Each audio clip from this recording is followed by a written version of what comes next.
Hey, what's going on there, YouTube? This is SCL0320 representing JVS. I'm back here again for a brand new TV show review for The Vampire Diaries. I apologize that this Thursday I was not able to give y'all's, do a review that I normally have been doing. It's been awesome chatting with y'all. Y'all have had a lot of different perspectives on things. The name of this episode is Live Through This. Actually, I'm gonna be quite honest. And that might be the shipper in me. I might have become a shipper of this.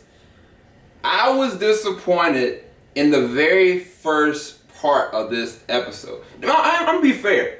The going back and seeing like 3 years ahead of time with not the flashbacks, but the flash forwards, I've liked them, but I don't like what's happening. Like looking at Tyler being with Caroline, well, that's what they imply anyway, and Stefan not being with her. Now I'm looking at what's going on. Well, the first episode I saw with Damon was literally left himself locked up and alone, and like I was thinking like why would Bonnie let him do that? Like I was thinking that Bonnie might be dead, and then I saw her in the first part of this episode.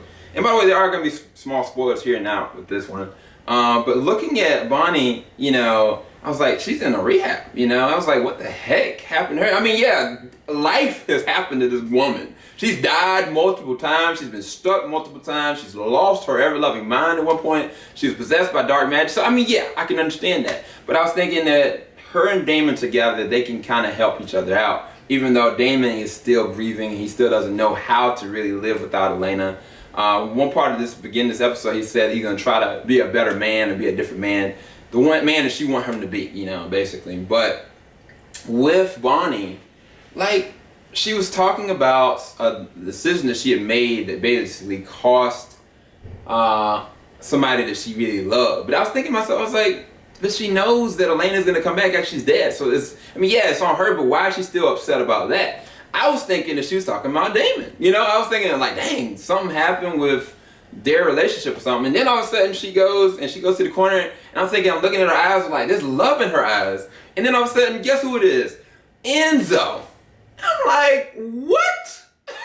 And they just embrace and kiss, and I'm like, Xbox, stop listening. I mean, that's not what I said, but I was taken back by that, y'all. I'm gonna be honest with y'all. I really am a shipper for Damon and Bonnie. I love the dynamics of their friendship. I love the dynamics and the chemistry they have. They have real authentic chemistry. Even Ian Somerhalder has even said, like, him and Cat Graham, they vibe together. At first they didn't, and now they really do. And they're best friends. I mean, even he's like, I would love to see it happen, but what he has said is that based on the writers and based on the direction of the show, we might never see it. And he's even said that. He's wanted that. So I say this, Judy Plec, get your act together because you just wasted the opportunity. Now you got to backfill a whole season about how Bonnie's going to end up with Enzo and how, I guess, her and Damon are going to make a fallout and their friendship is going to go lackluster. Because one of the things that happened towards this episode, and I actually really love the main storyline. The main storyline is awesome.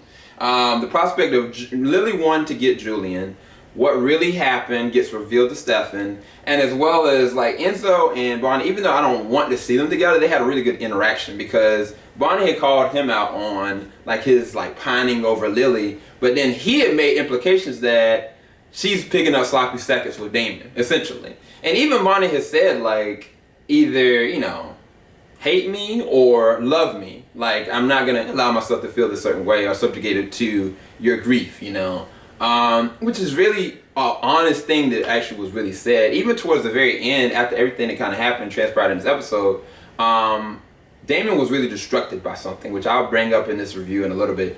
But he basically asked her, and this dude is on vindictive mode. Like, he is angry.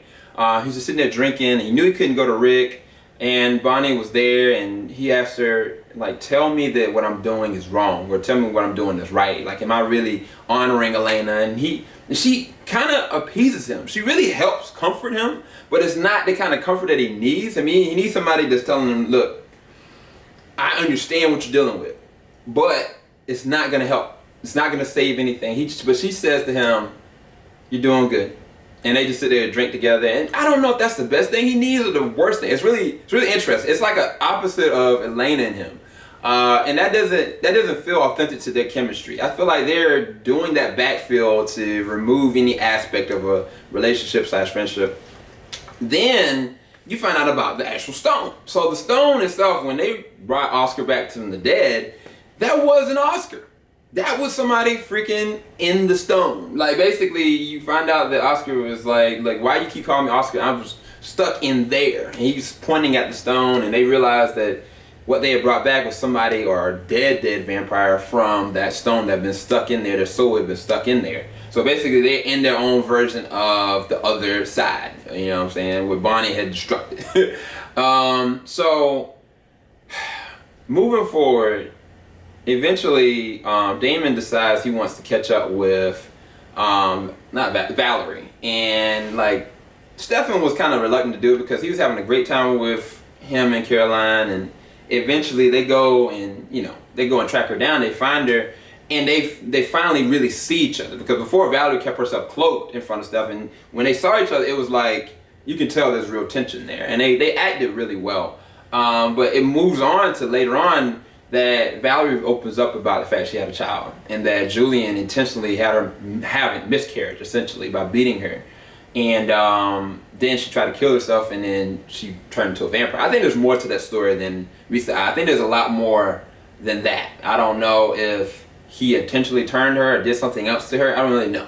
But I feel like there's more to Valerie's story than just that she had a baby, had a miscarriage. I think that happened, but I think there's a lot more that happened with that. Anyway, Lily is happy because she's going to get Julian and resurrect him. And Enzo is trying to stabilize Oscar, as well as Rick's trying to stabilize what he thinks is Joe.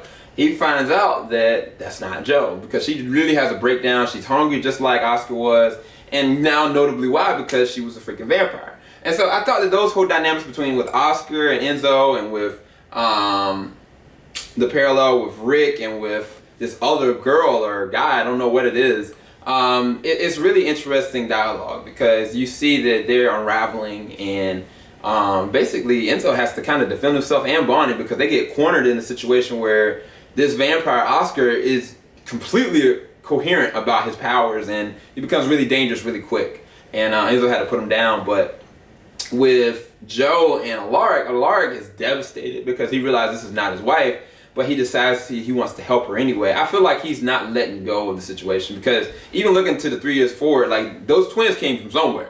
So I don't know if they're gonna find a way of bringing Joe back. I mean, the actress is now back, so technically they could. We'll see. We'll see where they go with it. But I think, like I said, the main story arc I like. Only thing I'm upset about now also is with the fact that I can see why Caroline might push away from Stefan, because he obviously still is holding on to something in his past again.